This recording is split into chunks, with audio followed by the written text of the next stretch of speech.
Flooding has long been the costliest and most devastating disaster in the United States. For decades, the national response to flood disasters was generally limited to constructing flood control works, such as dams, levees, seawalls, and the like, and providing disaster relief to flood victims. This approach did not reduce losses, nor did it discourage unwise development. In addition, building techniques to reduce flood damage were often overlooked. To compound the problem, the public generally could not buy flood coverage from insurance companies, which were largely unwilling to underwrite and bear the risk of flood because of its catastrophic nature. In the face of mounting flood losses and escalating costs of disaster relief to the general taxpayers, the United States Congress created the National Flood Insurance Program, or NFIP for short. The intent of Congress was to reduce future flood damage through community floodplain management ordinances and provide protection for property owners against potential losses through a federal insurance mechanism that requires a premium to be paid for the protection.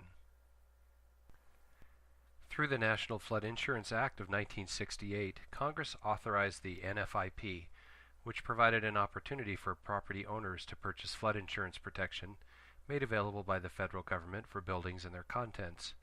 The NFIP combines the concepts of insurance protection and hazard mitigation.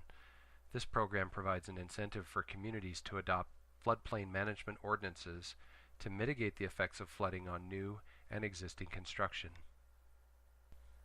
The 1968 Act made federally backed flood insurance available to owners of improved real estate or manufactured homes located in low to moderate and high flood risk areas if their community participated in the NFIP. The Act defined improved real estate as real estate upon which a building is located. Under the NFIP, this means a walled and roofed building or a building in the course of construction that qualifies for insurance coverage. The term improved real property, as used throughout these guidelines, includes manufactured homes as defined in the NFIP's standard flood insurance policy. The 1968 Act adopted a community approach to flood hazard mitigation.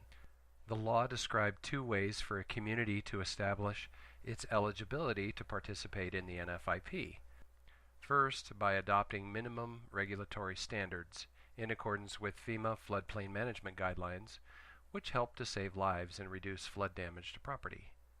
Second, by enforcing its own regulations to ensure that new construction and substantial improvements to existing buildings within identified high flood risk areas called special flood hazard areas are designated to minimize future flood damage.